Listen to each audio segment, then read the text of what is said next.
1320 morning wake up here. We always look at issues involving workplace culture, as you know, and sometimes things cross the desk that they look out of place, but maybe they're not. Maybe I'm the one out of place. Census Bureau data here now shows the number of dads taking paternity leave, not being caught in a paternity suit. That's all we ever cared about. It was all that was ever in the headlines back in the day. There's a paternity suit.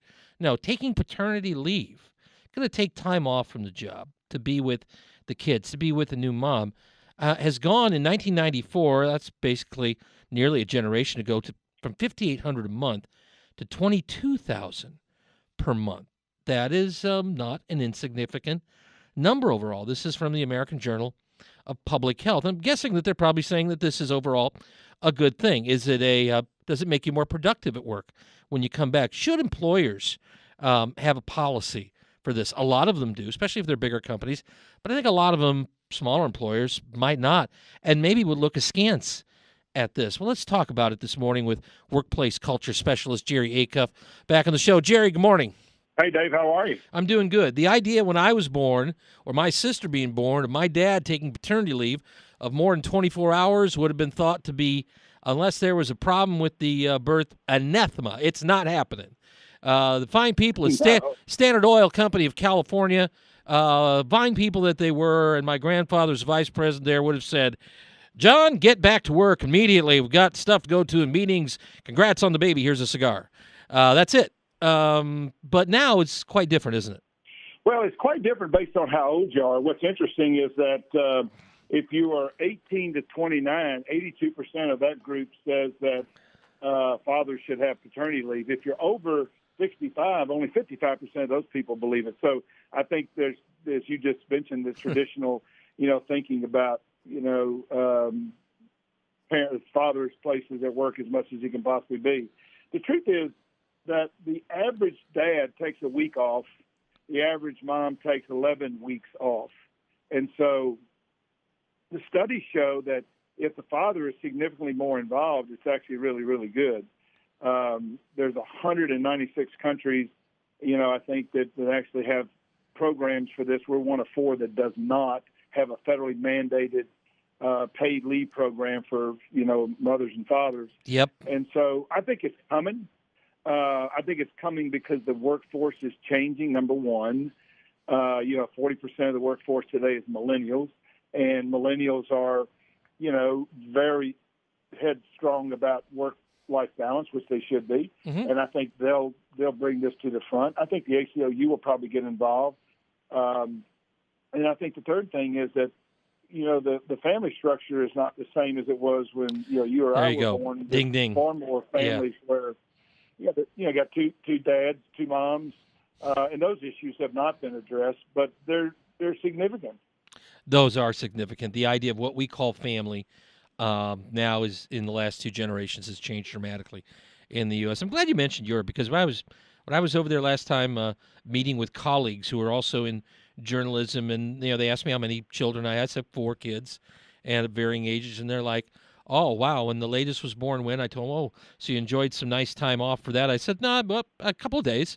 Yeah, it took a couple of days with all the kids and got back at it. Mom was gone. And they looked at me like I was from Planet X, and they thought it was incredibly unfair.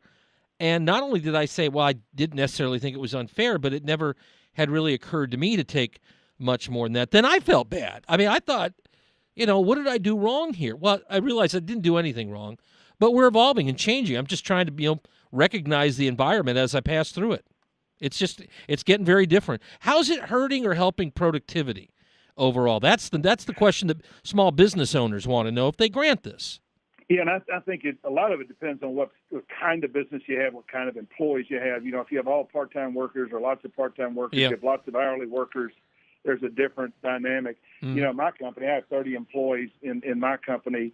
If any of our, if 2 or 3 of them actually went out at one given point in time, it would not change our success. I mean, we'd tighten up and figure out how to make it work.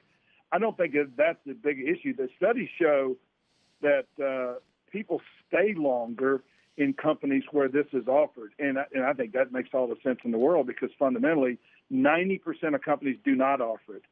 Amazon does, Johnson & Johnson does, Square does, Yahoo does. There's lots of companies that do, but 90% do not. Jerry, how many of them offer paid paternity leave versus unpaid? Well, only 10% of all non-government workers have access to any paid maternity or paternity leave. So 90% of them don't. Yeah. So there's another difference between here and Europe. I mean, because there you get like 400 days off for both parents. It's like over a year.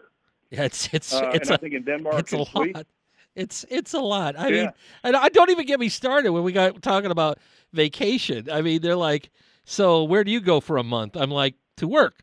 Where do I go where do I go for a month? I go to work. Well, we go for a month to the southern part of Italy. I said, well, that's great. You got like a villa and a yacht down there? No, but we just go and I come back and et cetera. I mean, it's a whole different mindset, and yet they don't seem to be going all of them bankrupt in the process. So you just wonder, are they onto something? Do we know more than they know? I'm not sure what the answer is, but it's like, again, Mars and Venus, two different planets, Jerry, two different planets. Well, but we're going to be offering more of this, and more. This is going to become more mainstream. That might make it might take 20, 25 years to do it, but the reality is, if I'm an employee, the first thing I want to do is ask, what can I get? My guess is a lot of people are afraid to ask. My concern is if I was gone for 400 days, I think people in my company would figure out I'm fairly unnecessary. That bothers me. But some people feel that way after 4 days. Exactly. Or they're told they're made. But I do think that what's going to happen is that there's going to be more flexibility in how people work, number one, so that you're going to be able to have more time at home, though some of it may be working. I think the other thing is that companies are going to start giving, fathers especially, 2 weeks, 3 weeks, 4 weeks, and anything right now is better than what they have. Most of them, if they take longer than a week, 90% of the companies are having to take vacation, and a lot of them are doing that. But the average dad takes a week off. The average mom takes 11 weeks off. And that's dramatically different than it was when I started working. Which means it's completely off the chart compared to when my dad was at the same age. Yep. It's 2 generations. It's changed. I wonder where in another generation we will be. Jerry, always great conversation. I want to find out where to find you online. Where can we find you? Where do we follow? JerryAcuff.com. And that's ACUFF, Jerry with a J. Jerry, thanks for being here as always. Appreciate it. All right. Thanks, Dave. 1320 Morning Wake Up. Don't go away.